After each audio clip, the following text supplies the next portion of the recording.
Hello and welcome to the Overland Journal podcast. I am your host, Scott Brady, and my co-host, Matt Scott, is also with me today at the Overland Expo in Flagstaff. And we spend time interviewing Clay Croft. Clay's been on the podcast several times, and he's always a joy to have because he has so many insights on these incredible expeditions that he's conducted around the world. We go into a deep dive on his trip, the Nordic series, that has taken him through Norway and many parts of Scandinavia, the Faroe Islands, and ultimately into Iceland. That series is just wrapping up. We learned about the things that worked well and didn't work so well, some of his lessons that he took away from the expedition. And then we also do a big discussion around his next trip. So we kind of announce his Africa expedition that's coming up, where he's going to be taking a Sequoia and a couple other vehicles, and they're going to be traveling around Southern Africa.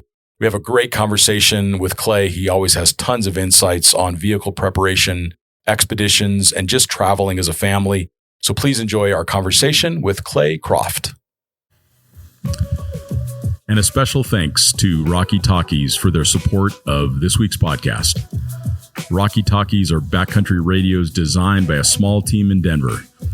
The radios are extremely rugged, easy to use, and compact, weighing in at just under 8 ounces. They have a range of 1 to 5 miles in the mountains and up to 25 miles line of sight. The batteries will last from 3 to 5 days, and you can recharge them easily via USB-C right in the vehicle. Our team uses Rocky Talkies, and we also used them recently at the Overland Expo. The next Overland Expo, stop into our booth and say hello and check out the radios for yourself. And as a listener of the Overland Journal podcast, you can get 10% off a pair by going to rockytalkie.com/Overland Journal. Thanks again, Rocky Talkie. So guys, we're here with Clay Croft from Expedition Overland, and we're going to talk about the Nordic series that is now completely out on the Overlander network. Yep. And we're also going to dive into what's next for the Expedition Overland crew. Mm-hmm. Clay, thanks so much, as always, for being on the podcast, Heck man. Yeah. You're such a great guest and such a wonderful friend. It's been so good for us to all experience this together. And you guys are at close to 15 years, aren't you? Yeah, let's see. This is 14 years. Yeah. Right now. And we just celebrated 20 years in February. Man, so congratulations. It's just unbelievable. Well, just now it just makes me feel old. And it makes you realize how short life is. Yeah. Like it is just going by fast. Yeah. So, yeah. To think that, Expeditions West started 20 years ago. A major inspiration of mine. Oh, thank you. Mine too, yeah. My overloaded crazy. Tacoma. Yeah, which is okay. I know. It worked out. The thing didn't care. Yeah. So. And here we are. Yeah, exactly. Here you are. Yeah, exactly. We would love to talk to you about your Nordic series, but more about what were the highlights? What were the places that you went that you would recommend those that are listening consider going to? Yeah. So I'll just give you an overview of what the trip was like. So we left, we got there in late July and worked all the way through almost October 1st. So we were gone for, I think the total time was 59 days and 12 hours, something like that, of traveling. And we shipped into Belgium, and then we drove north to Denmark, Norway, Sweden, Finland, back to Denmark, onto the Faroe Islands, I'm and so then into glad you Iceland. got a chance to do the Faroe Island. Man, that was very special. I'm super excited for the Faroe Islands. Yeah. That's the episode I haven't seen. So it's going to be the next Iceland for a lot of people, I think. Yeah. But it's not that big, right? It's super small. I've had so many friends that have watched the series, and they're like, hey, Matt, let's go to the Faroe Islands. I want to go. When are we going? Yeah. Like, okay, let's go. Yeah. I ran into one guy who had been there 2.5 weeks, and he's like, yeah, I'm ready to leave. Yeah. But and there are people that live there full time. Oh yeah, what an amazing place to go to because their government's been in place for 1,000 years. Yeah. Mm-hmm. So, and it's divided up by the villages over the hill. They would have to, back in the day, have to have people go to the next village over to get married. Yeah. And that was a big such deal. A small population. Yeah. Yeah. Amazing place. And the people were fantastic. Kids with 3 eyes and stuff. They're not careful. Yeah, exactly. And they've had kings and all kinds of stuff. This is an amazing place. And now it's a territory of Denmark, right? Or are they That's a good question. Yes, you're right. I should know that. I've been there. But I think it's another one of their autonomous kind of like Greenland is, where it's they get help. That is correct. It's all spooling up, but they're a little more autonomous. Yeah, and they've been autonomous. For centuries. So there is a bit of a contesting to all of that, due to their freedoms and stuff. It's very interesting to hear all of the political, ideologies that were going on with how it all works, because there's great blessings from it, and then there's struggles too. In a very, very small place. You can drive anywhere within 2 hours. Yeah, sure. You cross the island back and forth all the time. It's no big deal. And what was the primary language spoken there? Faroese. Faroese. Yeah. I did not know. Which is it's a dialect of the Vikings. Okay. And Faroese can understand Icelandics, and they can also understand a bit of Danish. Oh, sure. With their language. Yeah. But Icelandics cannot understand Danish. Oh, interesting. Yeah. So they're right in the middle of this. Got it. So as the adventurers, the explorers, the Vikings moved their way across the ocean there, they hit the Faroes first. Shetland Islands, Faroes, then onto the Iceland. And it just developed this amazing language. Do they also speak annoyingly good English? Yeah, it's amazing. Yeah, there's a saying in Iceland that says the trash truck driver speaks English. I mean, and they do. It's true. The other thing that I find totally fascinating about there's many things to be fascinated about the Icelandic people, but that they have a 97% literacy rate, which is the highest in the world. They have, it would have to be developmentally disabled individual that was not literate.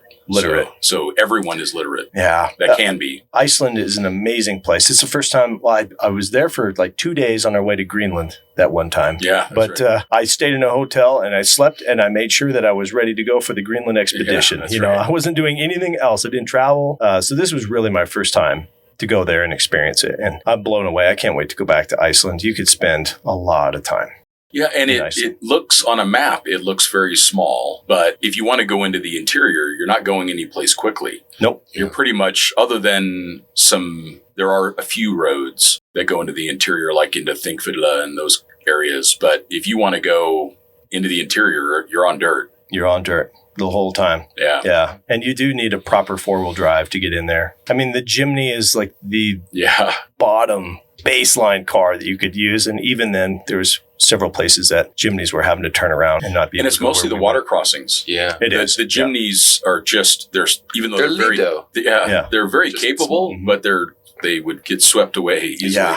Yeah. And there's some deep stuff there. And a lot of people don't know this, but when you sign your rental agreement in Iceland, if you ford a river and you lose the car, you are not covered. It's on you. It's on you. And it's only specific to, you can try to climb up a glacier, you can do all the other stuff. But if you try to cross a river in Iceland and you lose the car in the river, it's on you. Wow. Always walk your water crossings. Yeah. We helped turn a couple people around, you should not do this. Yeah. Here comes a Hilux, Torfy. Yeah. Johansson. And then he was with us for a time on 44-inch tires, 6-inch lift. He'd drive across that, and you see this big truck come across the river crossing, and then the guy across the way was like, maybe I could do that too. You're like, no. This is a totally different thing. Yeah. That the door handle is at your shoulder on that truck. Right. Don't drive your Jimny in there. Yeah, totally. Yeah. I guess since we're on Iceland, what was your couple kind of most favorite moments in Iceland? Let's see. I loved learning how to travel Iceland. So you don't just pick you could just pick the destinations that you want to go to and just systematically hit them. But there's a game you play in Iceland, and it's all based around the weather. So the weather is in its own microclimate, very different from one side of the island to the other, and to the north and to the south. And so you're constantly monitoring what's happening, and you're racing towards the good weather. Because you can be a nice sunny spot in this little canyon in this little nook of Iceland, and the rest of it is rained out. Yeah, sure. So you're just chasing the good weather. And that's what we did. That's what Torfy taught us to do. And we were there for 3 weeks, and I think we maybe had 5 days of rain. I mean, that's unheard of. Yeah, sure. Also, back to the Faroes real quick. We were there for 6.5 days. Because you waited for the next ferry. Yeah, it only got off once. Yeah, that's right. And once a week. They have 340 days of rain a year. Oh. Yeah. So what we got there was unreal. Yeah. It was you got sunshine. It was divine that we were there for 6 days and only had 1 night of rain. Wow. It was spectacular. And what month were you there? That was September. September. And is that typical for September? That's your best chance? I don't know. That's a good... Oh, if it's 300 and what? You said 340?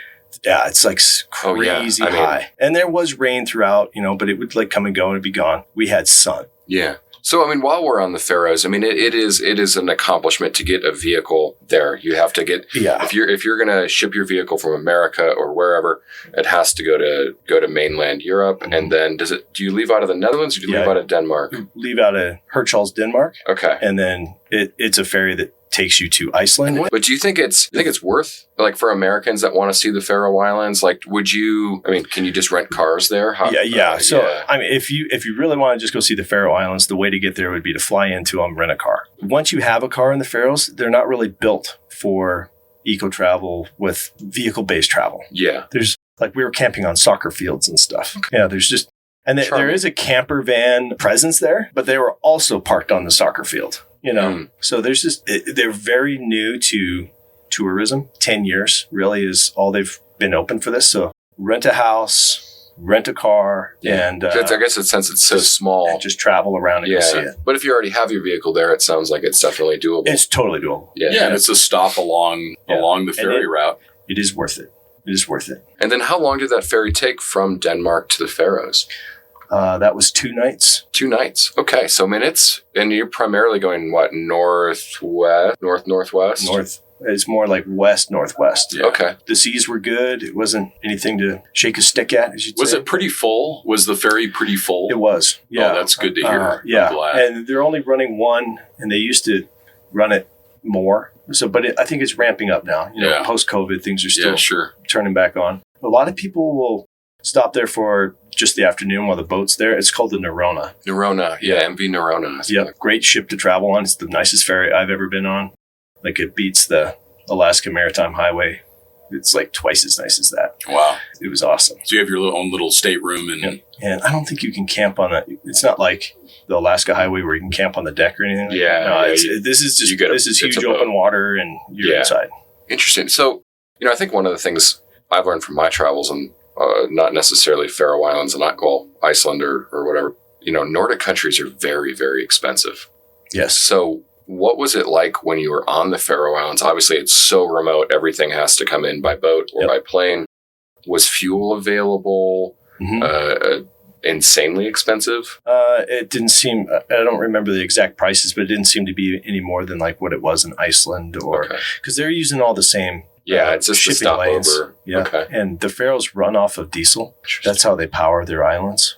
So I guess with that much, there's diesel coming in like crazy. Yeah, there's no real reality of solar or anything like that. And wind, they're in it's a very microclimate classification. They have to run on.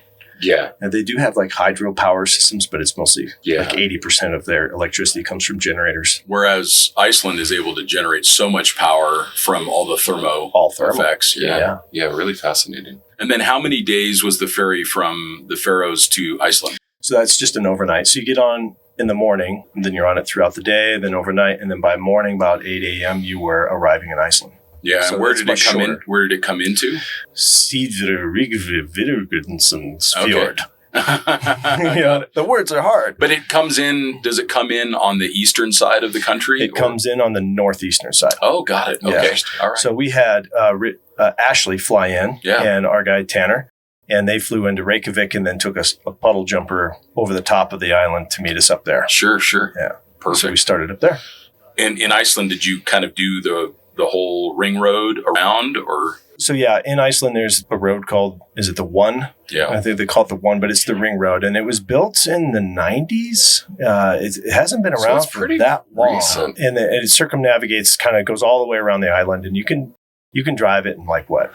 12 hours, 18 hours. Maybe. I mean, I took almost a week to go around it. Yeah. If you're just a motor, it's probably. Yeah. Yeah, probably. It's 2-lane. It's all the way around the island. And then, so you can picture there's this pavement road that goes all the way around the island. And then that's kind of your access point. And from there, you can go in to the F roads, which ultimately is shorthand for mountain roads. And then you go travel the inland. And that's where all of like the really amazing stuff is, away from all the people. Everyone stays on the ring road. But if you want to like go have your experience in Iceland by yourself, you got to get into the interior. on the glaciers if you can. Did you guys get a chance to do any glacial travel? We didn't. I vowed to come back and do some of that. Yeah, I think it'd be I'll go. So it would be amazing. So what's really cool about Iceland is in the summer, they have very strict travel restrictions on their F-roads. Like if you travel off the F-road, it's like a $2,000 or $5,000 fine. It's rightly so, because the amount of rental cars and people that are just driving around this place, it has to be very strict. Yep. And it's kept it pristine. And you can tell where back in the day when other people were just allowed to drive anywhere through, because it's just all lava gravel fields. Yeah. There's road tracks that are 20 years old that are still seen in the landscape. So you can see why they did it. But then come winter, as soon as you can turn a tire without disturbing the surface, pretty much the whole interior of Iceland becomes free game. Right. Okay. Yeah, that's very Which fun. is awesome. Hence why everybody's got the big tires. Yeah. That's where it comes from. It's not during the summer. It's for the winter, for the flotation, so they can explore the whole island.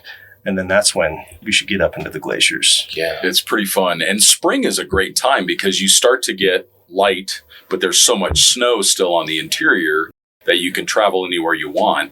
And then it still gets just dark enough at night that you can still see the aurora. So I find that, in fact, I've only traveled in Iceland in the spring. Once in January and then 2 other times in early spring. And that's when you can cross the glaciers. The glaciers are still firm enough. Mm-hmm. The nights are cold enough where you're not getting the really slushy snow. Yeah, and you can go across Vatnajökull, which it takes days to cross it. It's the biggest glacier in all of Europe. Yeah, it's 3,000 square miles. Yeah. It's huge. Yeah, and we learned that from our trips in Greenland. That time of year, the snow has been the deepest. It's been allowed to accumulate throughout the whole winter. And then, it's cold enough that it's all firm. It's the safest time to be there. We should make a plan to get out there sometime. Yeah. No, Iceland's very special. Yeah. And even the cities are great. Like, did you guys spend some time in Akureyri in the north? And we didn't. We were, we had limited time shooting the best movie we possibly could. So Sure. we were really out there as much as possible. Sure. Out remote. Which is where we wanted to be, because we had just been in mainland Europe, Sure. in Scandinavia there, and in the Nordic countries. And so it was a juxtaposing location, because you went from a very, very populated, very tame place of Europe, and then we were like all itching to be out in the middle of nowhere with nobody around. Sure. Yeah. By the time, 5 weeks in. Yeah, totally. That's not to say that the first half of the trip in mainland Scandinavia wasn't awesome. It was fantastic. Like, I would go back and travel there any day, anytime. My favorite place was probably Norway. Mm-hmm. Just being able to travel Norway just beautiful. is unreal. Yeah, it is just beautiful. Unreal. And even though you can't really off-road there, in fact, they have very strict rules around it, you almost don't need to because it's so beautiful. I felt the same way. Yeah. Everything is spectacular. Yeah. Sweden, we didn't spend a lot more time in Sweden. I kind of wrote off Sweden a little bit when we were traveling Trans-European Trail, which is really, I've had discussions with that organization since, by the way, and we just need to specify that that's really for two-wheel track. We utilized, the roads that we used are the roads that everyone uses to get to their houses and their log cabins and stuff, because it's all full of, everybody has their cabin on the lake. Yeah, sure. 10,000 lakes inside Sweden and Finland. So we utilized that place, but it wasn't until we got into lower southern Sweden that I was like, oh, okay. I feel like I missed out on something here. Yeah. I need to go back and check this out. There's more to it here. And there is definitely off-highway travel available in Finland. Yeah. And did you guys get a chance to do some four-wheel driving there? We did. Yeah, we did some. We traveled along the Russian border for a while of Finland,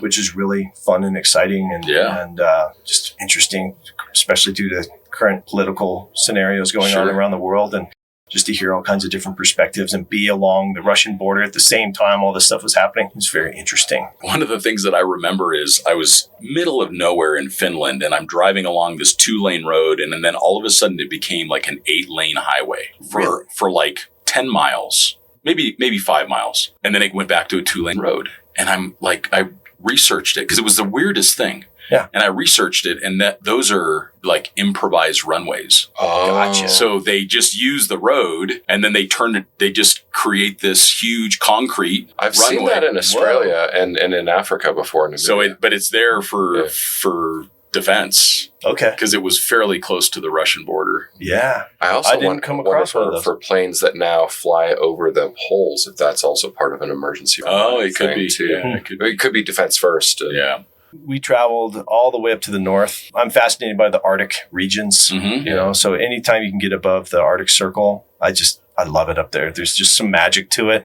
The feeling of it. It's just so different, like kind of totally. The light doesn't look the same. Yeah, it doesn't. I was going to say it's the same thing. Like there's something about the light. We're all photographers, so you're always studying the light. Like what's it doing? Like even here, the light is thick here in Flagstaff. You're like, but up there it's almost like this thin, wispy feeling to the light. Highly ethereal. Yeah. So it's kind of magical. I want to go to the Arctic when it's cold. It was over 90 degrees every day that I was in the Arctic. Yeah, that's too weird. bad. I've never experienced that. It could happen though. I mean, if you think about it, it's just the sun never shuts off. It's just going to keep heating. Then everything heat soaks. It does get. Yeah. Anyways, if you want to hear me complain about that, listen to the Alaska episode.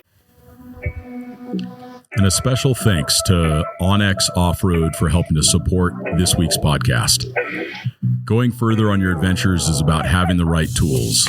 The Onyx Off-Road app's intuitive maps make it easy to find trails and disperse camping, and their offline maps give you full GPS navigation capability without cell coverage.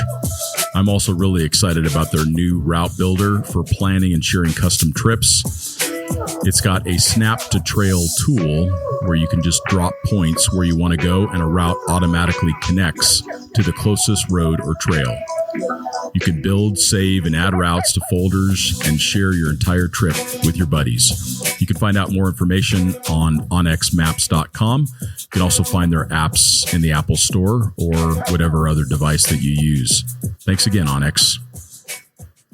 So then you made it up to Nordcap. Yep, Nordcap. And I wasn't sure. So Nordcap is the very top of... It's the furthest north you can go in the world. In the northern hemisphere on a road. Yeah, there's certainly places above it, but it's by boat or plane or helicopter that you would get there.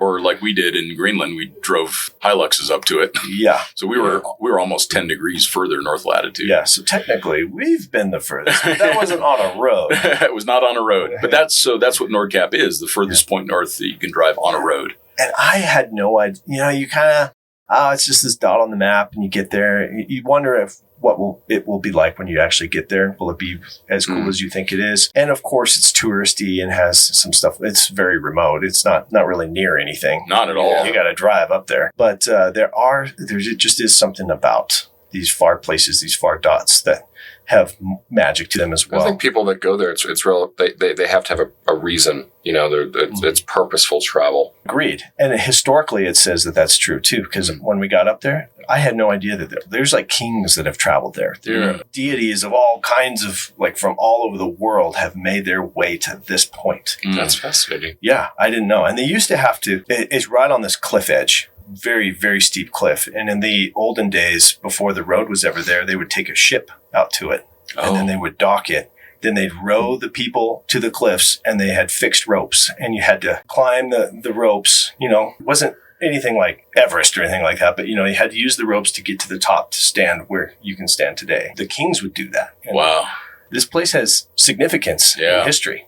And it feels that way. It feels wild. I mean, you do park in a parking lot and you go to the visitor center and all that. But then when you walk out from there to the point, they've done a pretty good job of making it feel wild. You just have that one, art installation with the globe there. It looks like Atlas is holding it up or something like that. It's like a tripod or something like that with a metal globe on it. Yeah. And when we were there, it was nasty. Yeah. And we were like, oh, man, it's too bad. It's just terrible weather. But it kind of actually made it very That kind of makes it cool in a way. It's an extreme place, and to experience it in extreme weather, trying to find the little positives in life. Oh, for sure. And it was the same way when we were there. Yeah. It was totally socked in.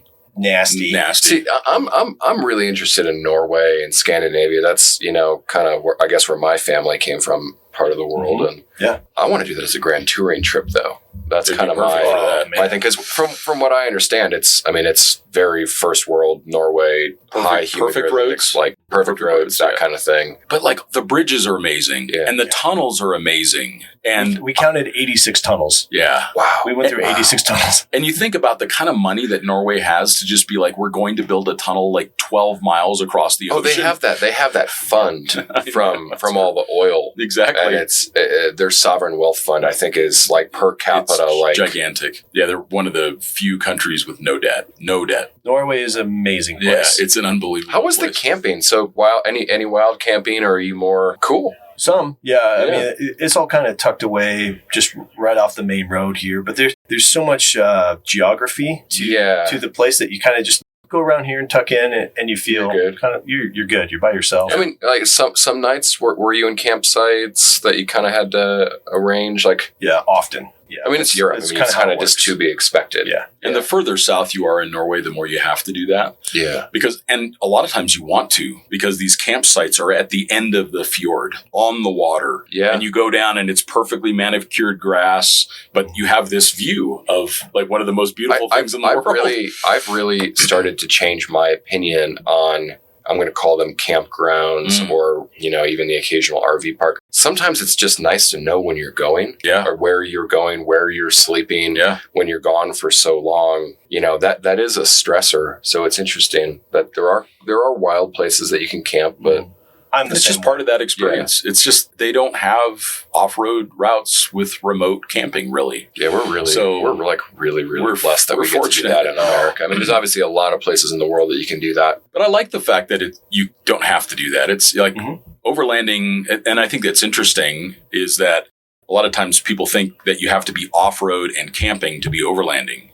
You can actually completely remove both of those components and still overland around the world. You could stay in hostels, stay in lodges, stay in people's homes, and drive around the world without camping. And you could also drive around the world very easily without ever going onto a dirt road. So, and it wouldn't mean that you were any less of an overlander. So that's what in my, comparatively limited experience in Africa to you, that's what I found there as well. Yeah. And maybe that's the segue. I do like the idea of segueing, but we should go through what were your takeaways from the trip? What were the things that worked great?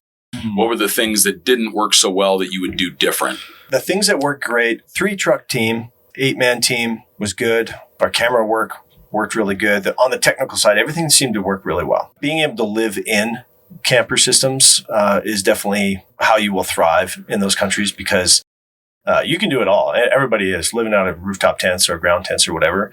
But the weather is so wild. It's hot and cold and rainy, windy, all that. So having the ability to live in the trucks was really nice. Get a good night's sleep. Because otherwise it compounds. Yeah. So we were gone for the 8 weeks and we were thriving to the very end. We weren't exhausted when we went home. We were like, man, I feel like we keep going forever.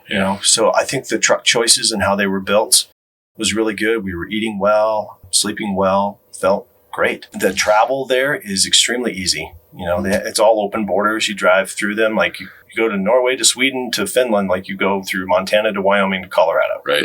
There's nothing to it. It's all Schengen agreement, all open. Just move through it. Easy. It's super easy. See a bunch of closed up border posts, Yeah.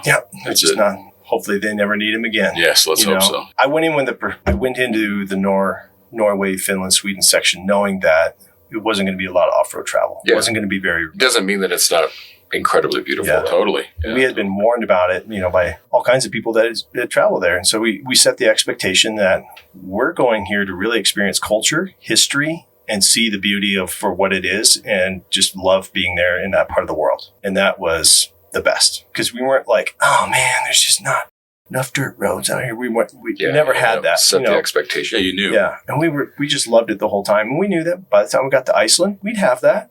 It's coming. Yeah. And so our trucks were definitely overbuilt for being in Norway and Europe there, but they were perfectly built by the time that we got to Iceland. Yeah, sure. We could do anything we wanted. They weren't overbuilt for Iceland either. I think the 35-inch tire was just right. The suspension was rad. The live-in systems, because it was September when we were in Iceland. Sure. It was getting cold. The heaters were nice, Yeah. I think overall it was one of our best run expeditions yet. Nice. Yeah.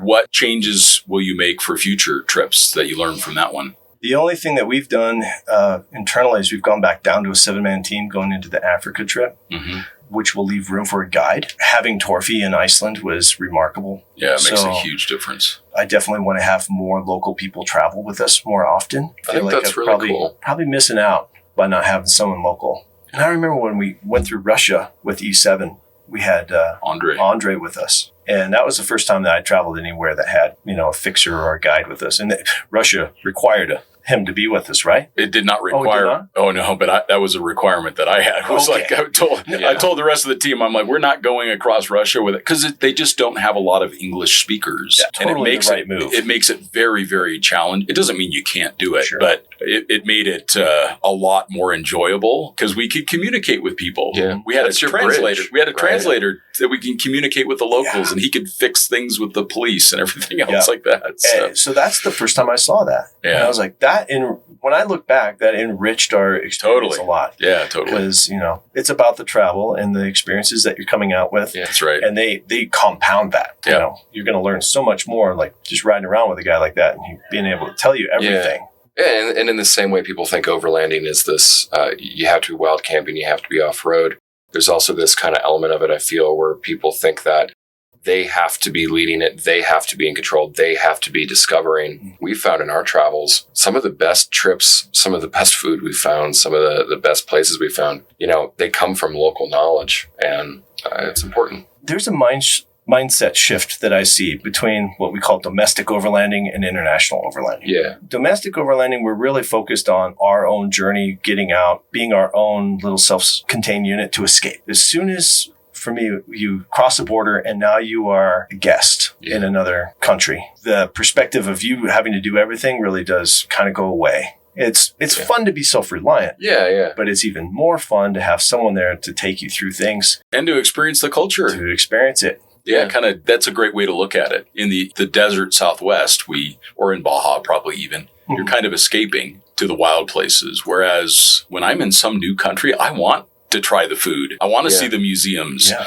I want to meet the families. That's what I want to do. Yeah. So. Like first time I did Southern Africa, we were hell-bent. We're not going to have a guide. We're going to do this ourselves. We're going to go find the animals. Yeah. Well, it turns out if you don't speak Swahili and you can't be on that radio and listen to 12 other guys speaking Swahili, you're not going to see the animals. Yeah. It's pretty tough. Like it's important. I'll take note of that. Yeah. So I'm not going to learn Swahili in time. Yeah. Maybe these local trips are to escape and the international trips are to connect. Yeah. And that's what we can do when we go to a new place. We can be the guest of that country and connect with those people. Yep. I like that. I like all of that. I learned that lesson also in Russia because Russia was the first time that Scott had invited me to come film on the E7 section of Russia. And so this was like my first big international travel trip. We were gone for 3 weeks crossing. Wow, this is amazing. We stayed in people's houses. And I remember the two Andres in the Pole of Cold. That's right. Tom Tour. We were in this house, and these two Russians were just at the dinner table where I'm sleeping on the floor like a little kid, listening to Grandpa and Granddad talk in the kitchen kind of, and they're over, I don't know what they're saying. And they're sharing vodka together. Yeah. And then they went and they got knives and they traded knives at the table. And I'm just sitting there like watching this whole cultural experience happen. And I was like, this is fantastic. Yeah, and this dude had like a tank in his there was yard. A tank in his yard. Yeah, he was so proud of his tank. Yeah, just like the dude just had a tank. It's amazing. A tracked tank. Yeah, exactly. I want more of that stuff. Yeah, So there's the remote things and there's the camping and all that stuff. Those things that I look back and I'm very fond of in my memories. I think one of my favorite things from that trip was you just seeing how insane the driving was. Like you having to recalibrate to like. We have a good chance of dying. Yeah. Like you're in Russia, it's not going to be some bandito or whatever else. It is going to be that you are going to die on the highway.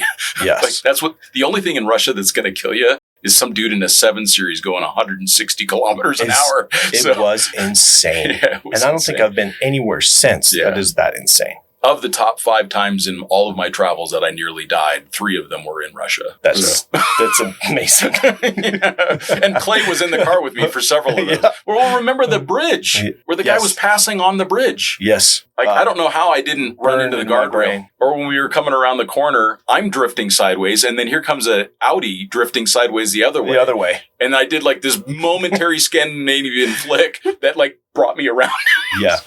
And Clay was like looking over at me like, what just happened? You're just in the wrong side of the road in the wrong seat. Yeah, you are. Right-hand drive, and you're just like, ah! You were staring at that car. Coming at you. Sounds fun, but I might take the train. Yeah. Well, let's talk about what's next, Clay. We're super excited to hear about what's coming up. We just announced for season 6, we're heading to Southern Africa. So we'll be South Africa, Lesotho, Botswana, Namibia right now. We might travel to other places. We'll just see. We kind of got to get boots on the ground there and just see how it all feels. Yeah, Swaziland will be another one and to Swaziland, consider. I would love to get there. I'll send you some tracks on that. I'd love to knock out more countries if you can. Yeah, sure. Just to even be there for a day or experience something for a little while. And they're different. They really are different. Namibia is so different from Swaziland. In super cool ways. Yeah, it's cool. I've only been to Uganda. My wife has been around Botswana and Zimbabwe and stuff, but she was there with like Land Rover team 5 years ago or something. But we don't Hollands or something. I think, yeah, right? Yeah. So we haven't really been here. Yeah. And this year we're taking my whole family. All my boys are going. That's awesome. Cyrus, my oldest, will be with me at least the entire time, but the other 2 boys, I don't know. I haven't decided. At this point, I'm like, let's all go for the whole time. Yeah. It's only 2 months. Yep. Let's do it. Look at where they're going to be learning. It's one thing to look at an elephant in a textbook. It's another thing to actually sit there and to come across an elephant. And I've never had these experiences yet. And I know you guys have, and I can see it in your eyes. Well, only a little to come bit for me across an elephant. Right? You're just like, I'm intimidated already. It's amazing. They are so big. It's wonderful. It's wonderful. I can't wait. So we will be traveling. We want to see animals, of course, but we want to get remote. We want to try to see far off places. I want to be off the grid as much as I can because that to me is the big adventure of it all. And there's plenty of opportunity for that. I've been reading or listening to The River of Doubt. I've heard of that book. Teddy Roosevelt's epic voyage down the River of Doubt. And it's got me jonesing for a big adventure. So we'll see. Not too big. He almost died on that one. Oh, very close. Yeah. And his son was with him, wasn't epic that. Yeah. He basically was telling his son, this is how I want you to handle my body and everything else. Exactly. And it was cool, thanks, Dad. Yeah, and he wasn't in great shape either. He was in super tough shape. Older in life. So anyway, I'm kind of you're going to start in South Africa. Feel I want to go hit up. You're going to start in South Africa. Yeah. What time of year do you think you're going to be there? So we'll be there in a month and a half. So July through. Oh, so you're leaving trucks have already shipped. Woohoo! Talked about. There's a good chance we might have another podcast together in South Africa. That would be amazing. Yeah. So the fleet is our 2021 Tacoma. It's not the new Tacoma. Couldn't get it in time just due to manufacturing. And then our Tundra that we took to Norway and the new Sequoia. So we've got a hybrid on this trip. I'm really interested in throw Sequoia. It in the deep. I keep looking at them when I drive by the Toyota dealer on my way home, and I'm like, oh, I kind of like that. Yeah, the Sequoia has a lot of potential. It has a bit of baggage, kind of with like. The previous generation just wasn't a great car, but the new one is. The new one looks fantastic. Car. I mean, I don't really know what the difference is between that a Land Cruiser is anymore. I mean, you're talking same chassis, just a little longer, same componentry. So you could almost argue that the only way, like, let's say a 200 series got better would be maybe a little bit more room inside because they're not that long, actually. They're wide. Only 112-inch wheelbase on this. So that'll be interesting. Yeah, these are pretty long. When you sit in a Sequoia and you look in the rearview mirror, it's like, whoa, the back glass is quite a ways back there. Because they're 7-seaters. Feels like a Suburban. Like if you're going to look in the back of a Suburban, it's pretty big. The turning radius and stuff is reduced. I think that's probably one of its weaker areas. Now that we've lifted it and it's on 35-inch tires, stuff, the ground clearance and all that. It's going to be so good. It's going to be so good. It'll be great for Africa. Yeah. So the smaller tank is what we're considering is probably our biggest weakness right now because as we've done short distance trips, as soon as you hit the interstate, you're not really in the hybrid. You're not utilizing hybrid. So now you're down to a 21-gallon tank and you're just burning up fuel. So we're carrying a fuel trailer due to recommendations. So we had to figure out a way. Put the trailer behind the Sequoia? Sequoia. Well, so there's an interesting upside to that. And this is where you can take advantage of that hybrid powertrain is that anytime you're descending, you're regenning power back into the battery system for you to be then able to use it when you climb. Yeah. So hybrids or electric vehicles actually do very well off-road. If you're on level ground with sand, bad news, right?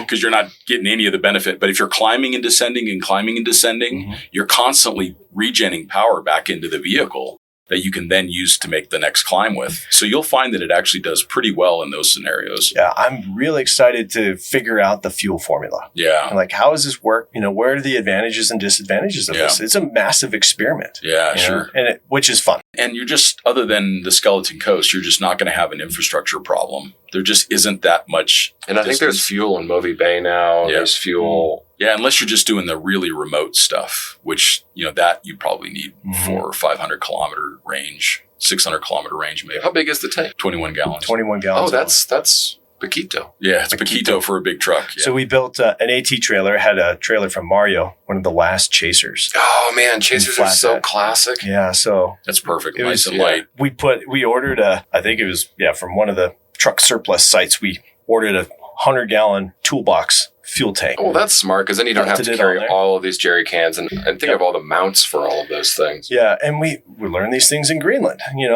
Just pull up and fuel up. And instead of having to put all that weight across all the different trucks and figure out those systems, we put one big tank, which your eggs are in one basket, so to speak. But it should be fine. We should be fine. We beefed up the axles and we got extra hubs. We got extra shocks. Did you remove the lid then?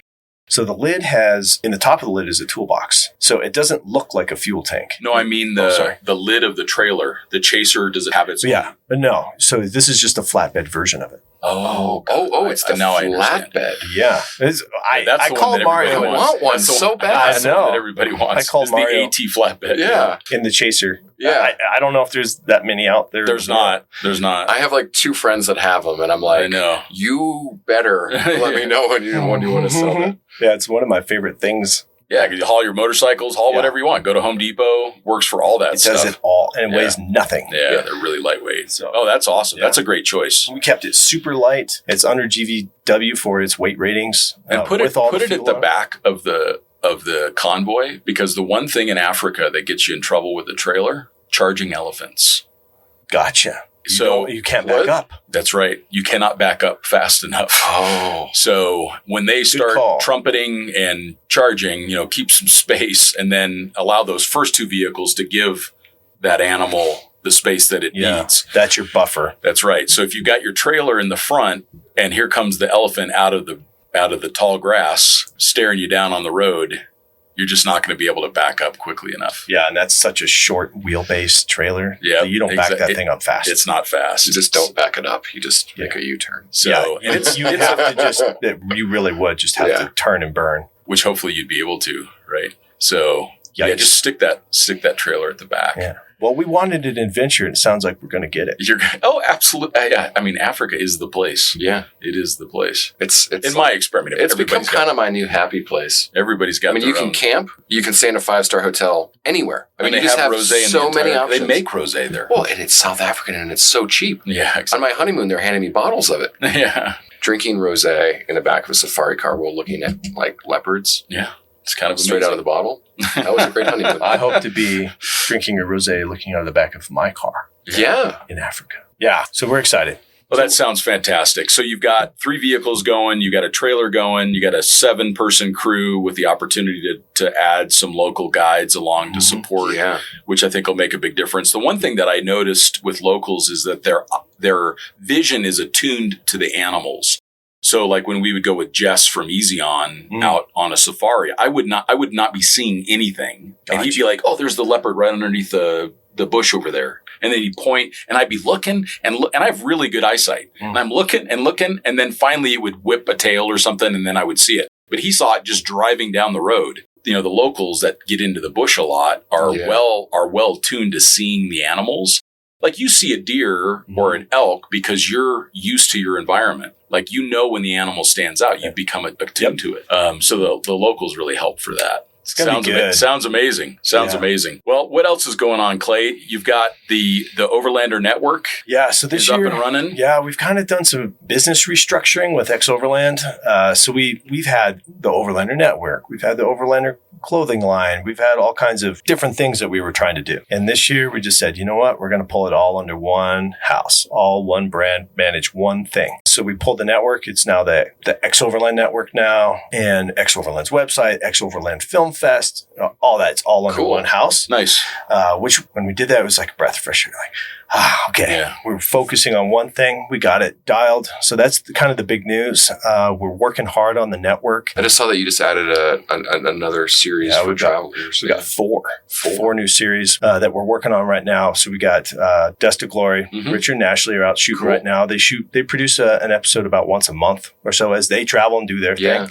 And then we've got a 8-part cooking show coming out with Gone Dirtin' called Gone Cooking. Cool. And we're having fun. People. Yeah. And it's just trying to build the best high-end content that we possibly can on the network, because that's the place where it can get rewarded. Like building really high-end content for YouTube. It's painful. YouTube just seems exhausting these days. It is exhausting.